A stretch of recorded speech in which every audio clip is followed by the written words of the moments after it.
माझा फक्त एकच शासनासमोर प्रश्न आहे, जर कधी तुम्ही एका दिवसात नोटबंदी करता, जर कधी तुम्ही एका दिवसात शासन बदलून टाकता, जर कधी तुम्ही एका दिवसात एका पक्षाचे तीन तुकडे करता, मग तुम्ही एक बलात्कारीला तुम्ही एका दिवसात फाशी का देऊ शकत नाही?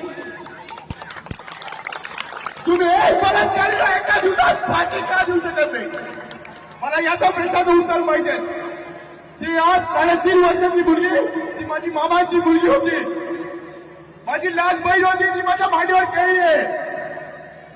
मला एवढा त्रास होतोय त्या गोष्टीचा, मला नाही तर पूर्ण पंचक्रोशीतील सर्वसामान्य जनतेला एवढा त्रास होतोय. मग शासन काय करतंय मला याचं उत्तर द्या. अहो तुम्ही आज याचा त्याच्यावर, आज त्याचा याच्यावर, आज हा येतोय उद्या तो येतोय, सगळे मनाला दिलासा देत आहे. आम्हाला दिलासाची गरज नाही, आम्हाला दिलासाची गरज नाहीये.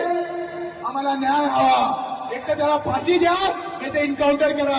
तुम्हाला कोणी विचारायला येणार नाही, तुम्हाला विचारायला कोणीच येणार नाही. नाही तर त्याला 5 मिनिटं या जनते, त्याला फक्त 5 मिनिटं जनतेच्या हवाली करा. मर्डर बने, माझ्यावर मर्डरची केस लावा, मी एक मर्डरची केस लढायला तयार आहे.